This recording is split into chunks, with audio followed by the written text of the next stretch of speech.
آپ نے کہا کہ آپ سرپرائز ہوئے ہیں کہ جس طریقے سے تحریک انصاف کا ووٹر باہر نکلا ہے، یہ عمران خان کی محبت میں زیادہ نکلا ہے یا پی ڈی ایم کی جو حکومت کا تجربہ تھا اس کی بیزاری میں زیادہ نکلا؟ دیکھیے یہ سب باتیں تھیں جو لوگوں کے شکوک و شبہات ہیں ووٹ آف نو کانفیڈنس کے بارے میں، جو کہ مس پلیسڈ ہیں، بڑا ہیں۔ اس کے بعد جو 16 مہینے کی پرفارمنس رہی ہے وہ تکلیف عوام کبھی نہیں بھولے۔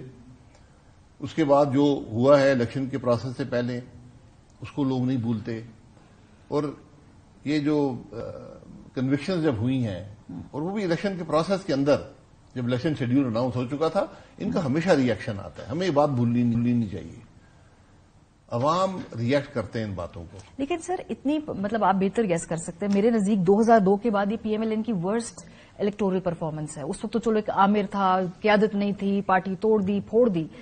اس کے بعد بہت الیکشنز آئے، نامساعد حالات میں بھی پی ایم ایل این کی الیکٹورل پرفارمنس یہ سب سے لوسٹ ہے۔ کیا یہ آپ اس اسسمنٹ سے اگری کریں گے؟ جی بالکل۔ دیکھیے اس وقت توقع یہ تھی کہ مسلم لیگ نون اکثریت حاصل کرے گی، اور وہ کلیم بھی تھا، اور وہ حکومت بنائیں گے۔ آج بہت سی انگلیاں اٹھ گئی ہیں، میں معذرت سے کہتا ہوں، اس پورے الیکشن کے نظام پر انگلی اٹھ گئی ہے۔ اب میں یقین کریں، میں تو آج دوسرا دن ہے پاکستان میں، کراچی میں بھی تھا، آج میں مری میں تھا۔ نوجوان آدمی مایوس ہے الیکشن سے، وہ کہتے ہیں میرے ووٹ کا کوئی احترام ہی نہیں ہے۔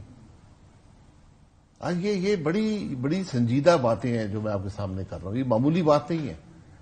جو کچھ ہوا ہے اس الیکشن میں، یہ پاکستان کو کیا دے گا یہ آپ کو تاریخ بتائے گی، اور یہ بدنصیبی ہے کہ آج ہم اس حالت میں کھڑے ہیں کہ حکومت بنانے کے قابل کوئی نہیں ہے، حکومت چلانے کے قابل نہیں رہے۔ آپ جو ان کرسیوں پر بیٹھیں گے وہ چوری کی کرسی پر بیٹھیں گے، اور ناپائیدار کرسی ہے۔ جی، کرسی ہمیشہ ناپائیدار ہوتی ہے، لیکن اگر آپ جیت کر آئے ہوں، عوام کے مینڈیٹ سے آئے ہوں، عوام کے مینڈیٹ سے حکومتیں بنائیں گے، پھر آپ کا معاملہ آگے چلے گا۔ لیکن نواز شریف صاحب نے سب کچھ دیکھا ہے، اتار چڑھاؤ بھی دیکھے ہیں۔ جب انہوں نے وہ تقریر کی جس میں انہوں نے آ کے حکومت بنانے کے بارے میں اوروں کو دعوت دی، کیوں کیا ہوگا؟ یہ ساری باتیں تو انہیں بھی مانی۔ دیکھیں میں اس پہ کیا سارا ہی نہیں کر سکتا، لیکن مسلم لیگ نون کو حقائق، اگر کوئی حقیقت جانتا ہے تو میاں نواز شریف حقیقت جانتے ہیں۔ ان کا تجربہ جو سیاست میں کسی اور کا نہیں ہے، اور انہوں نے خود دیکھ لیا ہوگا الیکشن میں کیا ماحول ہے اور ریزلٹس کیا آئے ہیں، سب سے وہ آگاہ ہیں۔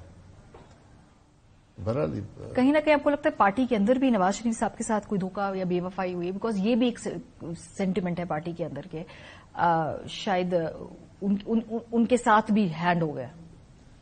نہیں، دیکھیں ہینڈ کی بات نہیں ہے، پارٹی کے روح رواں وہی ہیں۔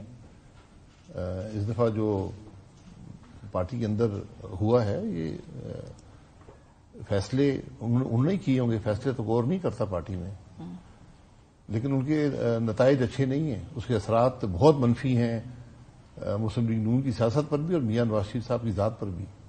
اور مجھے اس بات کا بڑا دکھ ہے کہ اس 40 سال کی سیاست کے بعد ایسے حالات ان کو سامنا کرنا پڑا۔ آئی ایگری 40 سال کی سیاست کے بعد وہ مجھے لگتا ہے 1985 کی جو اپنے ایلیمنٹ کے اندر وہ واپس اپنی سیاست کا اختتام کریں گے، جو 93 آنورڈز انہوں نے 3 ڈیکیڈز ایک بڑی گلوریس پولیٹیکل کریئر جس میں اینٹی اسٹیبلشمنٹ سارا ان کا بیانیہ تھا۔ بہت لیگیسی کیا ہے پھر ان کی؟ دیکھیے لیگیسی، سیاستدان کی کیا لیگیسی ہوتی ہے؟ آپ اپنے ملک میں دیکھ لیں، ہم نے کس کی لیگیسی چھوڑی ہے؟ ہر ایک پہ الزام لگائے، ہر ایک کو بدنام کیا، ہر ایک کو۔ اور لیگیسی تو ڈیوڈ کیمرون نے جب وہ استعفیٰ دیا بریکسٹ کے ووٹ کے بعد، انہوں نے کہا کہ ہر سیاسی کیریئر جو ہے اس کی جو اختتام ہے وہ ناکامی پر ہی ہوتا ہے، اور یہ ایک حقیقت ہے سیاست کی۔ آپ الیکشن ہار جاتے ہیں، یہ کوئی آپ کو نکال دیا جاتا ہے، تو بہرحال